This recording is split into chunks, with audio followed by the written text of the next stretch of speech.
this video, we're going to talk about a comic book that is practically tanked in value. It's gone down by at least half in value in a very short period of time, and it's because of a massive influx in the supply available in the secondary market.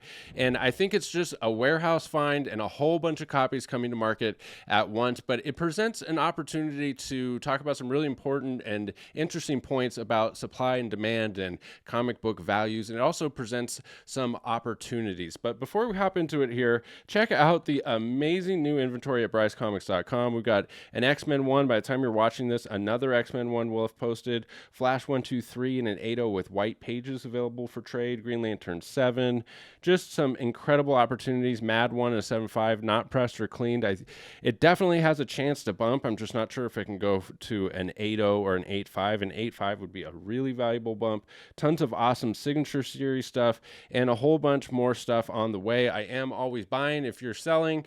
I pay really good prices, especially for those Grail books. Just shoot me a list of what you got to brycecomics@gmail.com and I'll shoot you an offer. And that's where I got this book, New Mutants number 87 in a 9.8. Somebody recently sold this to me in a collection. When I looked at the value, I thought that seems really low. And so I went and looked up on GPA, and sure enough, there was this massive influx in copies in the market. Here's New Mutants 87, 9.8 newsstand, the first appearance of Cable, and direct edition selling for on average around $350, $375, and the newsstand last sale being $500 and averaging now in the last 90 days $543. And I remember this book being over $1,000 book because it's from 1990, which means that there's definitely a premium for newsstands from 1990. And so to have the premium only be a couple $100, it had me questioning it. And sure enough, I come over here to GPA and look, in 2025, there's been 66 sales compared to previous years. I mean, back in 2016, there was only 2 and 6 and 6 and 9 and 9. So like it rarely would have more than 10 copies sell in a calendar year. And this year so far, we've had 66 sales, and it looks like we're going to have a lot more sales. And if you come over and you look at where they're selling here on eBay from these 2 accounts, Wondertoon Comics and All Things Comics. Both seem to be large comic book selling accounts. They might be actually the same like owner of the account possibly, and they're selling about 1 copy each per week. And I want to start by saying, no shade to the sellers. I'm not throwing shade here and saying that they're, destroying comic books. I do have some opinions about, how they could have maximized the profit that they made. But, I will never be surprised when a comic book seller sells comics. And I'll never be surprised when a comic book collector buys a comics. You see a lot of salacious YouTube videos like, I can't believe this seller sold. It's like, no, he's a seller. He's going to sell. Seller's going to sell. It's what's going to happen, and they probably found a warehouse find of this. We've come over here to the verification tool at cgccomics.com. You can look up the certification number, and they're actually now putting the picture of the book, which is really nice. 2,555 and 9.8, only 3 higher. That means there's only 3 9.9s. There's actually no 10s of this book. So that is one thing that's interesting, is they definitely didn't get a lot of 9.9s. It's possible that they got 1 or 2. I'm not sure how many 9.9s were on the census previously. So currently there's 5 9.9s on the census, which means that there's 3 universal and 3 signature series.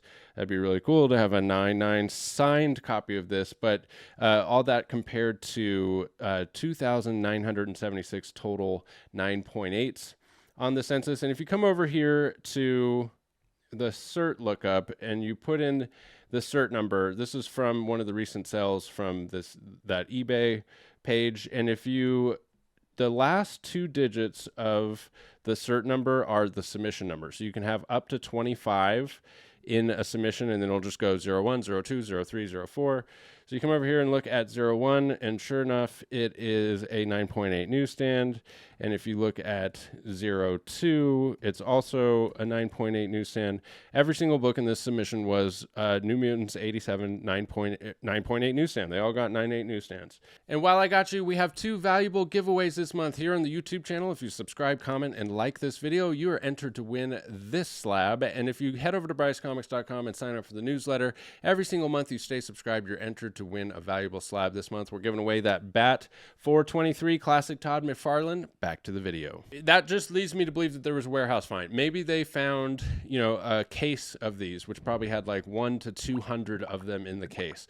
Hopefully it's just one case, hopefully they didn't find a pallet of these, because then it absolutely would destroy the value of this book. In fact, if there was a pallet find of 9.8 newsstands of this book, then the newsstand would be worth less than the direct eventually, because it's all about supply and demand. And typically, for 1990 book, the newsstand is way more rare and way more valuable. But if the supplies switched up, we would see some really interesting things happen with the numbers. And so again, no shade to the seller. I mean, they're only doing 1 a week. They obviously have a lot more than that. They could do all of them at once and really tank the value. So of course, it's part of it is they want to maximize the value that they're getting out of them as well. I think if it was me, if I had found, a warehouse find of these, I would do buy it. First of all, I don't do auctions. I just do buy it now prices. So I think they probably could have squeezed a little bit more money out of their collectibles here by doing maybe 1 a month instead of 1 a week, and effectively 2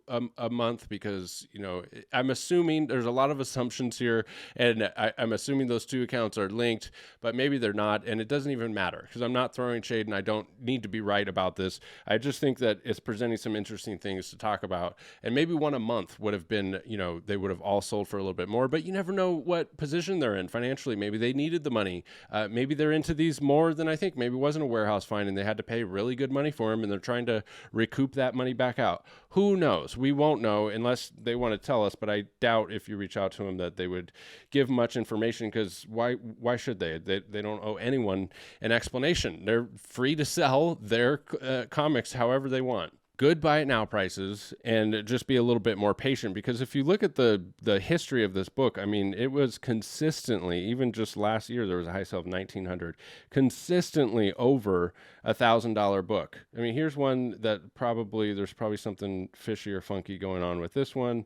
Maybe this was a scam. I just recently did another scam video thing, and this could be just an illegitimate sale, and then it would have all been last year, all well over $1,000. And so if you just list them, buy it now for 900 and stuck to that, I think that you would have been able to move them relatively quick, maybe not 66 copies. And this is where we come into the conversation of supply and demand. Supply and demand is a beautiful thing. It's very satisfying for people that like data and numbers, because it just always naturally happens. It just by definition of supply and demand is it finds these levels. And right now it's found the level of about $500. And I think that that's where it is. What's interesting is that it so quickly went right to 500. When they started selling at auction, and you could see like here, these cert numbers are like 03, 04, or 5. I'm sure this is part of it. It's just each sale, pretty much for the most part, steadily went down a little bit until it ended up where we're at now at 500. And it could go lower. It could go a lot lower if they had a whole bunch of them. But it's just so interesting that it works that way, that it just naturally finds that floor. And then if the supply dries up, I do believe that this book will go back up. And so when I got this in a collection and saw what it was worth, to me, this is $1,000 book. I'm like, I'm not going to sell this. I'm just going to hold it until hopefully the supply dries up and that price will rebound. It's not the first time that I've seen this happen on eBay. I remember about 8 years ago, I was after Amazing Spider-Man 252 in a 9.8 newsstand, and I noticed that the price was going down. And then I noticed it was the same seller was selling 1 copy a week for like a year. And that price almost never went within $20 up or down for like a year. And it went down to that once he started doing it, but then it stayed at about 400. And then when it dried up, that book continued to rise because the demand in the book went up. And right now, I think it's like a $1,300-$1,400 book in a 9.8. It had that massive spike with COVID, and then it's corrected down. But it's definitely recovered from that influx in inventory. And that's what I think will happen here. So what's the takeaway from this? What's my advice? Well, number one, if you're interested in a New Mutants 87 and the character of Cable, you've always wanted a 9.8 newsstand, I think it's a great time to buy it because we don't know how many he has. It might run out soon. Maybe he only had 100 copies. If he has 1,000, the price is going to go down even more. But at least you're buying it at 500 for a book that was just very recently a $1,000 book, because I do think it will go back up to 1,000, provided that there isn't some massive, palette of these out there, just like it did with Amazing Spider-Man 252 9.8 newsstand. It bounced back. So I don't think you need to be too worried about the supply of comics like this as far as like investments go. I think the bigger takeaway is jump on an opportunity like this when you see one.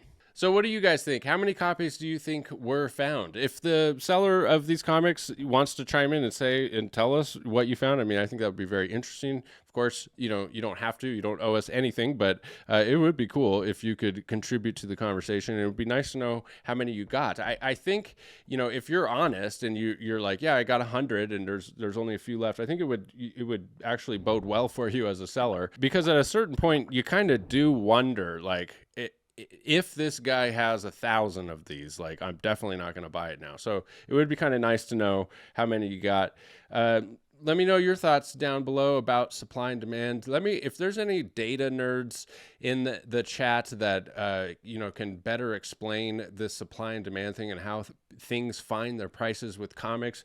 In fact, if you want to do a whole video on it, I would love to do that for somebody who's like way smarter than me that knows about these things, because it's a fascinating part of the hobby is where you find these price trends and the way things find values and stuff like that. To me, it's really interesting to the nerd part of my brain. Thank you as always for sticking with me to the end of the video. We'll catch you in the next one. Bye.